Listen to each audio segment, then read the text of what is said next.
కోరుకుంటున్నా.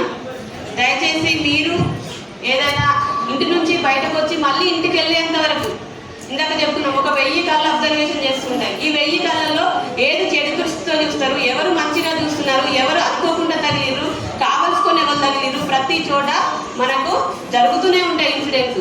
ఇలా ఇన్సిడెంట్స్ చిన్నగా జరిగినప్పుడు మనం వాటిని పట్టించుకోవట్లేదు. ఎందుకు పట్టించుకోవట్లేదు అంటే వాటిని మనం బయటకు చెప్తే పరుగు పోతుంది. ఒకటి లేదు అని అనుకుంటే అందరికీ తెలుస్తుంది, లేకపోతే నేను ఇలా కంప్లైంట్ చేస్తే సొసైటీలో నన్ను నమ్ముతారో నమ్మరు అనే ఒక డౌట్స్ ఉంటాయి. ఇలా చిన్న చిన్న వాటిని మనం వదిలేస్తూ పోతూ ఉంటే పెద్ద పెద్ద అఘాయిత్యాలు జరుగుతూ ఉంటాయి. సో దయచేసి ఇలా కంప్లైంట్ చేయడానికి ఎవరు ముందుకు రావట్లేదనే ఉద్దేశంతో మన పోలీస్ విభాగంలో 2014 నుంచి కూడా ఈ షీటింగ్స్ని పెట్టడం జరిగింది. వీటి యొక్క ముఖ్య ఉద్దేశం ఏంటంటే ఎక్కడ కూడా కంప్లైంట్ బాధితురాల వివరాలు బయటకు చెప్పడం జరగదు.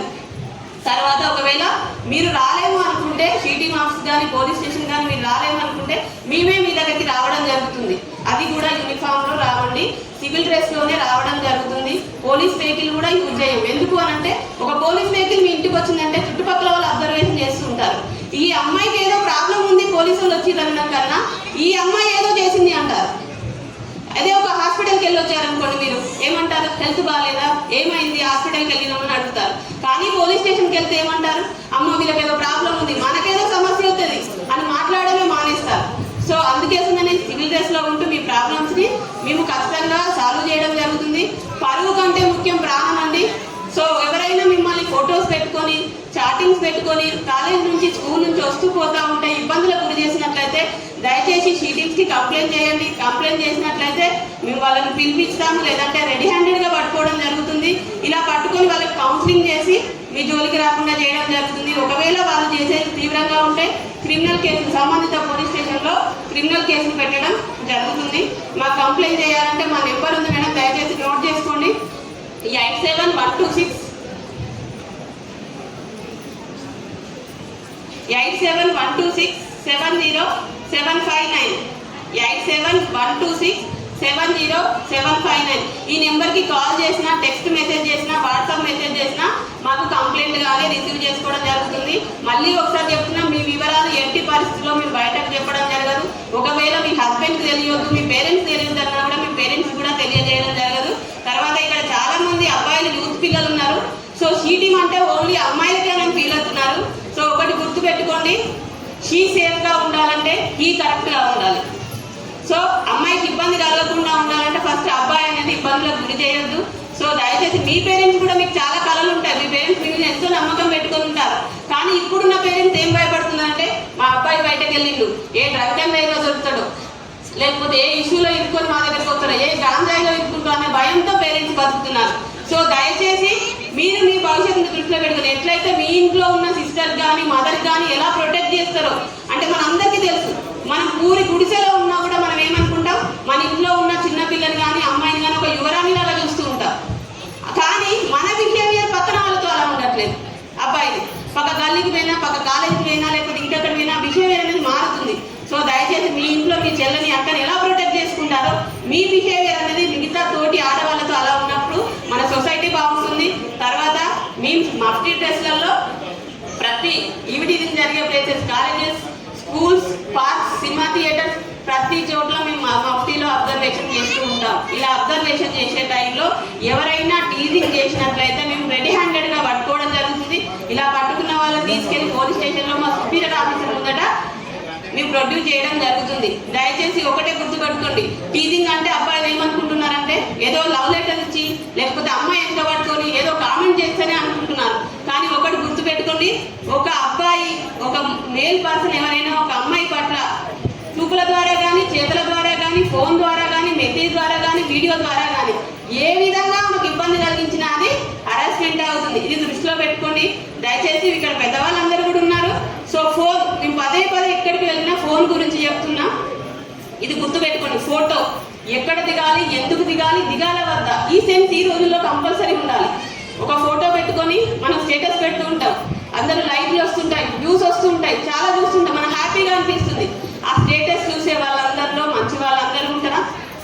మన ఫ్రెండ్కు బ్రదర్ అయిన వ్యక్తి మనకు బ్రదర్ కాదు, మన ఫ్రెండ్ వాళ్ళ ఫాదర్ మనకు ఫాదర్ కాదు.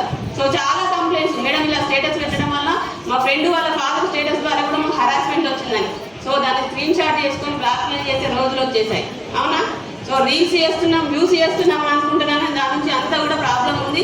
సో మీకు ఇలా ఎవరైనా హరాస్మెంట్ చేసినట్లయితే చీటింగ్ దృష్టికి తీసుకురండి.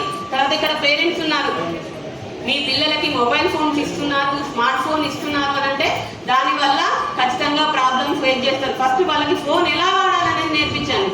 ఓకేనా? వాళ్ళు మీరు అనుకుంటున్నారు, చాలా మంది పేరెంట్స్ వచ్చి మా అమ్మాయి అసలు ఎక్కడికి బయటకు వెళ్ళదు మేడం, ఇంట్లోనే ఉంటుంది మేడం అంటారు. కానీ వాళ్ళ చేతిలో ఫోన్ ఉంటే సరిపోతుంది. వారం రోజుల పరిచయానికే వాళ్ళు nude video calls, nude photos పంపిస్తూ ఉంటారు. సో ఇవన్నీ కంప్లైంట్స్ వచ్చినప్పుడు పేరెంట్స్ మొహమాట పడి లేకపోతే భయంతో కంప్లైంట్ చేయట్లేదు. అవి పెళ్లి టైంకి ఎంగేజ్మెంట్ అయిపోయింది మేడం, ఆ తర్వాత పెళ్లి కొడుకు ఫొటోస్ పోయినాయి మేడం, మా పెళ్లి ఆగిపోయింది మేడం అని వస్తున్నారు. సో ఖచ్చితంగా కంప్లైంట్ చేయండి. కంప్లైంట్ చేస్తే 100% మేము హెల్ప్ చేయడానికే ఉన్నాము. సో దయచేసి ఈ పోలీస్ స్టేషన్కి వెళ్తే పరువు పోతుంది అనే తాటను తీసేయండి. అక్కడ ఉన్నది పోలీస్. ఎలాగైతే ఎంఆర్ఓ ఆఫీస్కి, హాస్పిటల్స్కి ఎలా వెళ్తారో పోలీస్ స్టేషన్ కూడా మీకోసమే ఉన్నది. అది మీకోసమే వర్క్ చేయడం కోసం ఉంది. అక్కడికి పోయిన వాళ్ళందరూ దొంగలు కాదు. ఫస్ట్ బాధితులు వెళ్తేనే మేము వెళ్ళి వాళ్ళని పట్టుకు రావాల్సి ఉంటుంది. ఆ తాట మర్చిపోండి. ఒకటి, పరువు కంటే ముఖ్యం మన ప్రాణం. మన బతుకుండాలి అని అంటే ఇలాంటివన్నీ తట్టుకొని కంప్లైంట్ చేయడం నేర్చుకోండి. తర్వాత దేన్ని మౌనంగా భరించకండి, మాట్లాడండి. ఆ ఇష్యూస్ మీద మాట్లాడితేనే సగం ప్రాబ్లం సాల్వ్ అవుతాయి. తర్వాత కంప్లైంట్ చేయండి.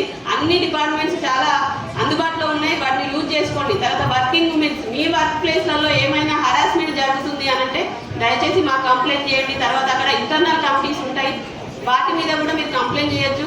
ఇవన్నీ దృష్టిలో పెట్టుకొని మీరు సేఫ్గా ఇంటి నుంచి ఏ విధంగా అయితే సేఫ్గా బయటకు వస్తారో ఇంటికి వెళ్ళేంత వరకు అదే సేఫ్గా ఉండాలంటే మమ్మల్ని అందరినీ వినియోగించుకోండి. మా నెంబర్ మళ్ళీ ఒకసారి గుర్తుపెట్టుకొని రాసుకోండి. తర్వాత మనందరికీ కూడా తెలంగాణ పోలీస్ డిపార్ట్మెంట్లో ఒక యాప్ డెవలప్మెంట్ చేయడం జరిగింది, టీ సేఫ్. మీ అందరికీ ప్లే స్టోర్లో అవైలబుల్ ఉంటుంది. దీన్ని డౌన్లోడ్ చేసినామంటే మనం ఎప్పుడైనా ఒంటరిగా వెళ్తున్నాం, భయం వేస్తుంది, లేట్ నైట్ అవుతుంది అనే టైంలో దాన్ని లాగిన్ అయిపోయి అందులో వెహికల్ నంబర్, వెహికల్ టైప్, ఆటోనా, బస్సా, కారా, ఇది ఇచ్చేసి ఎక్కడికి వెళ్తున్నామో ఇచ్చేసి స్టార్ట్ అన్న తర్వాత 4 డిజిట్ పాస్వర్డ్ అడుగుతుంది. ఈ 4 డిజిట్ పాస్వర్డ్ పెట్టుకొని మన జర్నీ స్టార్ట్ అయిపోతుంది. జర్నీ స్టార్ట్ అయిన తర్వాత ఎవ్రీ 10 to 15 minutes ఒక మెసేజ్ వస్తుంది, సేఫ్ ఆర్ అన్సేఫ్ అని. మీరు సేఫ్ అని క్లిక్ చేస్తే వెంటనే పాస్వర్డ్ అడుగుతుందండి. ఎందుకంటే క్యాబ్ డ్రైవర్ కూడా లాక్కొని సేఫ్ అంటే అది మిస్యూజ్ అయ్యే అవకాశం ఉంటుంది. సో ఇది హైదరాబాద్ పోలీస్ కంట్రోల్ ఉన్నది, దీన్ని మానిటర్ చేస్తారు. మీరు అన్సేఫ్ అని క్లిక్ చేసినా, మీరు సేఫ్ ఆర్ అన్సేఫ్ అనే మెసేజ్కి మీరు రిప్లై ఇవ్వకుండా వెంటనే లోకల్ పెట్రో కార్స్ని అలర్ట్ చేసి మిమ్మల్ని రీచ్ అయ్యి మిమ్మల్ని హెల్ప్ చేసే ప్రయత్నం జరుగుతుంది. దయచేసి దీన్ని అందరూ యూజ్ చేసుకోండి. ఒకవేళ స్మార్ట్ మొబైల్ లేకపోతే మనందరికీ డైల్ 100 తెలుసు కదండి. డైల్ 100కి డైల్ చేస్తే అందులో 8 ప్రెస్ చేస్తే టీ సేఫ్ యాప్ అనేది అవైలబుల్గా ఉంటుంది. దాన్ని యూజ్ చేసుకోండి. మనం ఎప్పుడు మర్చిపోకూడదు నెంబరు 112. డైల్ 100 ప్లేస్లో ఇప్పుడు 112 వచ్చింది. ఈ 112 కూడా మనం కాల్ చేయాలండి. మీరు పిల్లలకి ఖచ్చితంగా నేర్పించండి. మీ ఇంట్లో ఫోన్ నెంబర్ కాదు నేర్పించేది, ఫస్ట్ 112 పోలీస్ 100 డైల్ నెంబర్ నేర్పించండి. ఎందుకంటే మీరు ఎక్కడో ఇంట్లో ఉంటారు, కానీ పోలీస్ ఎప్పుడు రోడ్ల మీద మీకోసమే ఉంటారు. సో దయచేసి ఈ నెంబర్స్ని అన్ని నోట్ చేసుకోండి, పిల్లలకు నేర్పించండి, ఆ భయాన్ని పోగొట్టుకోండి. ఓకేనా మేడం? సార్ నాకు ఈ అవకాశం ఇచ్చినందుకు thank you sir. Thank you so much.